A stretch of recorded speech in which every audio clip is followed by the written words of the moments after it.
राखिए नारी यद्यपि उर्माही, जीवती शास्त्र निपत बस नाही।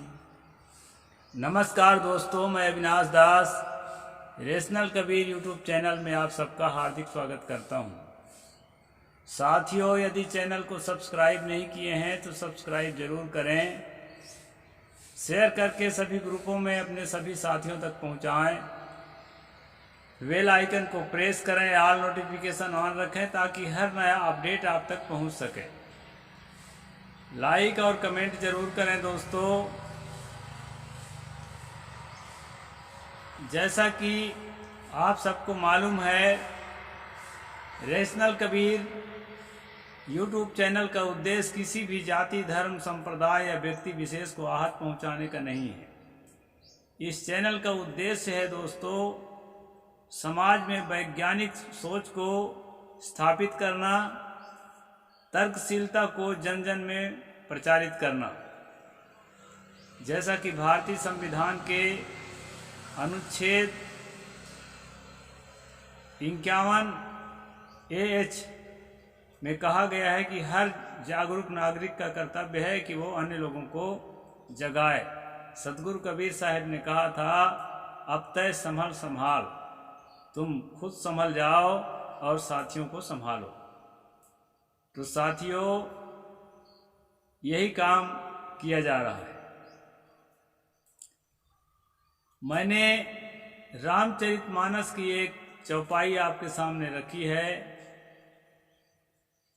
राखिए नारी यद्यपि उर्माही, युवती शास्त्र नृपति बस नाही। अभी हम मनुस्मृति का अनुशीलन कर रहे हैं दोस्तों, और जो है मैं आपको पूरा दिखा देता हूँ। ये मनुस्मृति की किताब है और जो मैंने चौपाई रखी है वो रामचरितमानस की। तुलसी गोसाई कहते हैं कि स्त्रियों को चाहे जितना भी दिल में बसा के रखो, अपने कलेजे का टुकड़ा बना के रखो, लेकिन ये युवती स्त्रियां ना तो शास्त्र के बस में है, अर्थात शास्त्रों में दी गई आज्ञाओं का ना तो पालन करते हैं, और ना बड़े बड़े राजे रजवाड़े की पकड़ में आती हैं। मानो राजे रजवाड़े भी इनको अंकुश नहीं लगा सकते, इतना खतरनाक है। ऐसा जो है तुलसी गोसाई का कहना है। इनको काम क्या दिया था शास्त्र ने? दुहितु पांडित्यम गृहतंत्र विषय में वेदे नाधिकारात, बृहदारण्यक उपनिषद 6:4-1। यानी पुत्री का गृह कार्य में निपुण होना ही उसका पांडित्य है, क्योंकि वेद पढ़ने का उसको अधिकार नहीं है। तो इसमें जो है वैवाहिको विधि स्त्री नाम संस्कारो वैदिक स्मृता, पति सेवा गुरुवासो गृहार्थो अग्नि परिक्रिया। ये मनुस्मृति के दूसरे अध्याय का 67वां श्लोक है। इसमें कहा है, वैवाहिक संस्कार के अलावा नारी के लिए किसी भी वैदिक मंत्र का उच्चारण नहीं किया जाना चाहिए। वैवाहिक संस्कार में ही स्त्रियों के लिए जो मंत्र दिया गया है वही बस किया जा सकता है। इसके बाद जो उसकी धार्मिकता क्या है, पति सेवा ही गुरुकुल का वास है। यानी स्त्रियों को गुरुकुल भेज करके शिक्षा नहीं देना चाहिए। पति सेवा गुरुवासो गृहार्थो अग्नि परिक्रिया, और उसके जो अग्नि की जो परिक्रमा करते हैं या अग्नि क्रिया करते हैं, स्वाहा करते हैं, घर का काम ही उसके लिए अग्नि प्रक्रिया है। इसलिए किसी धार्मिक अनुष्ठान में स्त्री को शामिल नहीं करना चाहिए। ये जो है मैं पहले बता चुका हूँ। अभी दोस्तों हम अध्याय 9 चल रहे हैं। ये अध्याय नारी पर ही ज़्यादा चर्चा करता है। तो हम कल जो है कहाँ तक पहुँचे थे? पिछले एपिसोड में स्त्री के रक्षा में प्रयत्नशील मनुष्य अपनी संतान, चरित्र, कुल, आत्मा और धर्म की रक्षा करता है। यानी स्त्री को इधर उधर चक्कर मकर करने से जो बचा लिया, यहाँ जो है स्त्री का स्वभाव ही बताया है। तुलसी गोसाई भी समर्थन किए हैं कि वो कितना भी दिल का टुकड़ा बना के रखो, लेकिन शास्त्रों की आज्ञा पर स्त्रियां नहीं चल सकती और ना राजा के आज्ञा पर भी नहीं चल सकती। इस तरह से उन्होंने कहा। और दोस्तों, यहाँ पर कहा स्त्री की रक्षा प्रयत्नशील मनुष्य अपनी संतान, चरित्र, कुल और आत्मा की रक्षा करता है। यानी यदि आपने स्त्री को अपने पुरुष के अलावा इधर उधर नज़र डुलाने से बचा लिया तो समझ लीजिए कि आपकी आत्मा की रक्षा हो गई, आपके कुल की मर्यादा की रक्षा हो गई और आपके धर्म की रक्षा हो गई, आपके चरित्र की रक्षा हो गई और यहाँ तक भी आपके संतान की रक्षा हो गई। ऐसा जो है मनु का कहना है। अब आगे चलते हैं दोस्तों। आगे क्या कहते हैं? पतिर्भार्यां संप्रविश्य गर्भो भूत्वेह जायते जायास्तद्धि जायत्वं यदस्यां जायते पुनः।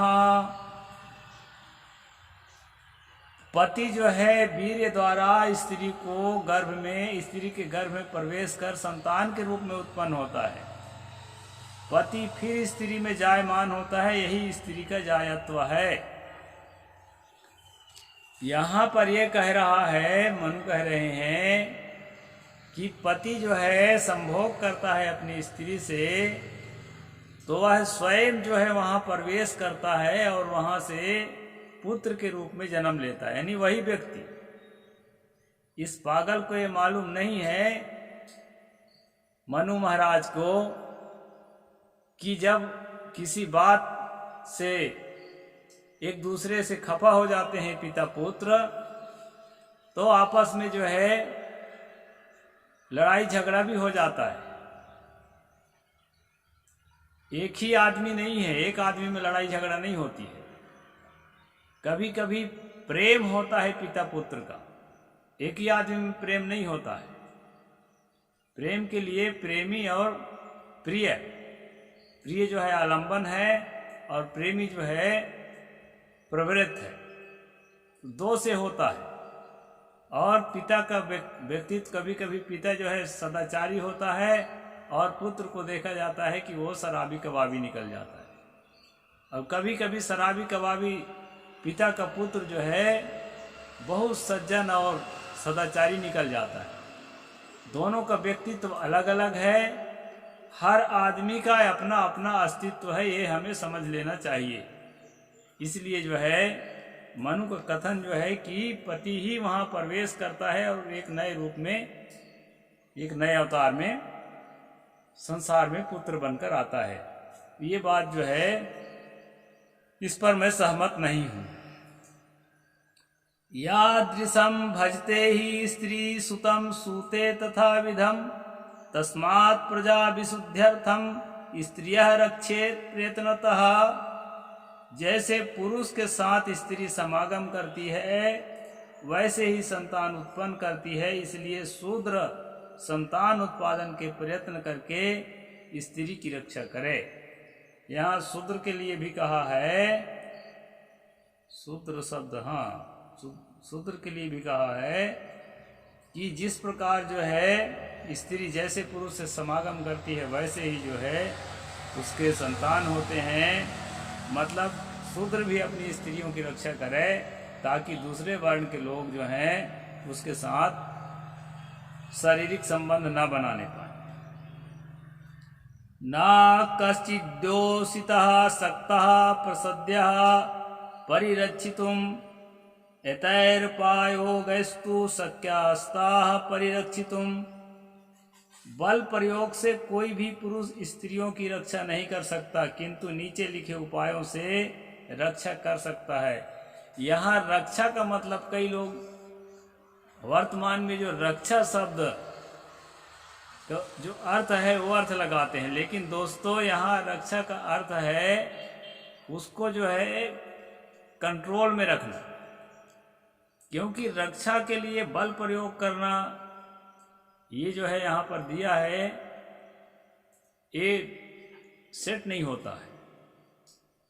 हाँ, दूसरों जो उसको जो है उसके साथ जो अटैक किया है उससे उसकी रक्षा की जा सकती है, लेकिन यहाँ पर तो ये कहा है कि बल प्रयोग से स्त्री की रक्षा नहीं कर सकता, किंतु नीचे लिखे उपायों से रक्षा कर सकता है। नीचे क्या उपाय लिखे हैं उसको मैं सुना देता हूँ।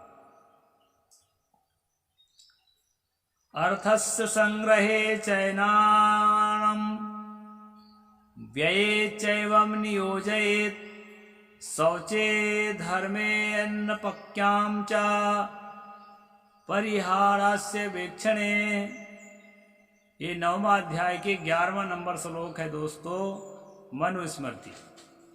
धन के आय व्यय के विषय में, घर के वस्तुओं की सफाई, धर्म आदि कार्यों, रसोई बनाने, खिलाने और घर के देखभाल काम में नियुक्त करे।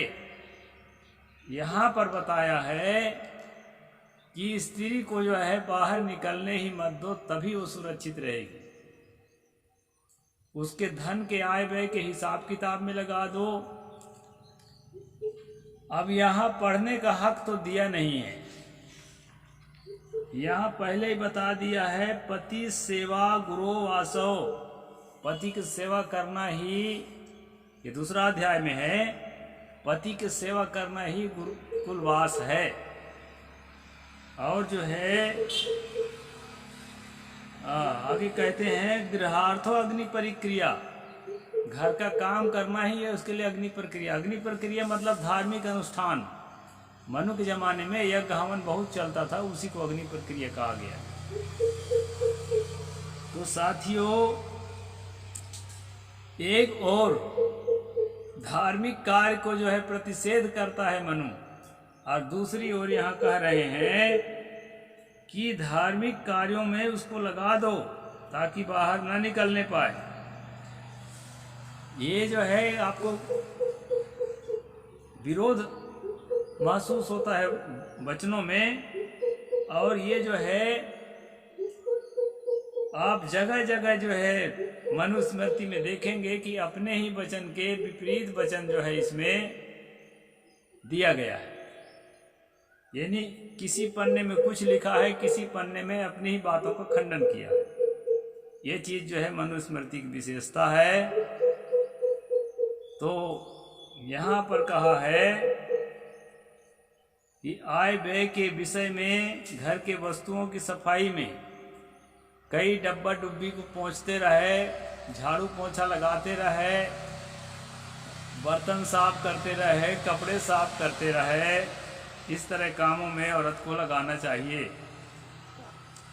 धर्म आदि कार्यों में, यहाँ बताया ना, धर्म की बात बता रहा है, वो पीछे जो है धर्म के लिए मना किया है, और यहाँ आय व्यय के विषय में कह दिया हिसाब किताब में लगा दो। तो उसको पढ़ने ही नहीं दिए हो तो बेचारी कैसे गणित लगाएगी। अब घर का देखभाल काम में नियुक्त करे। शुरू में मैंने बताया था जो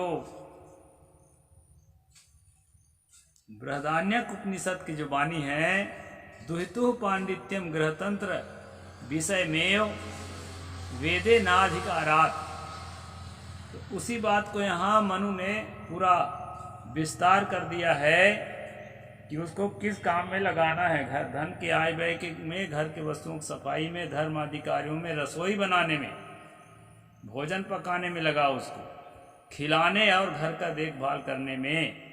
घर का क्या, बच्चों का भी देखभाल करना पड़ेगा। तो इस प्रकार से जो है व्यस्त रहे, मस्त रहे, तब जा कर के वो जो है कंट्रोल में रहेगी। यदि उसको व्यस्त नहीं रखोगे, छुट्टी दे दोगे, थोड़ा मन बहला ले भाई तू भी, ऐसा अगर उसको छुट्टी दोगे तो उसको कंट्रोल में नहीं रख सकते। क्योंकि हाँ, यद्यपि नारी, अभी तो पढ़ा था मैं,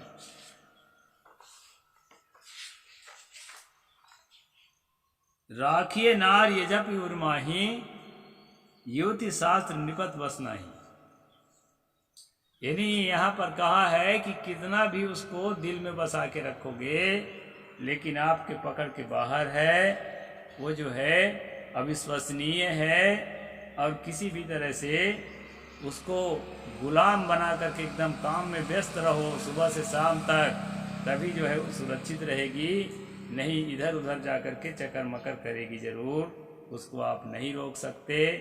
ऐसा जो है यहाँ मनु स्त्रियों के संबंध में बता रहे हैं।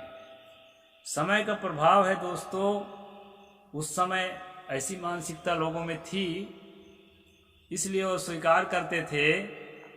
और आज जो है मानसिकता में कुछ बदलाव आया है, तो आज के हिसाब से आपको लगेगा कि ये सब बातें गलत है। उस समय के लोगों को ऐसा नहीं लगता था, उनको लगता ही था कि औरतों के लिए जो भी कहा गया है सही है। इस प्रकार से यह मैं एपिसोड चला रहा हूँ। आगे कल जो है दूसरी बात बताऊंगा, अभी नारी पर ही चल रहा है। साहिब बंदगी, जय जोहार, जय भीम, जय भारत।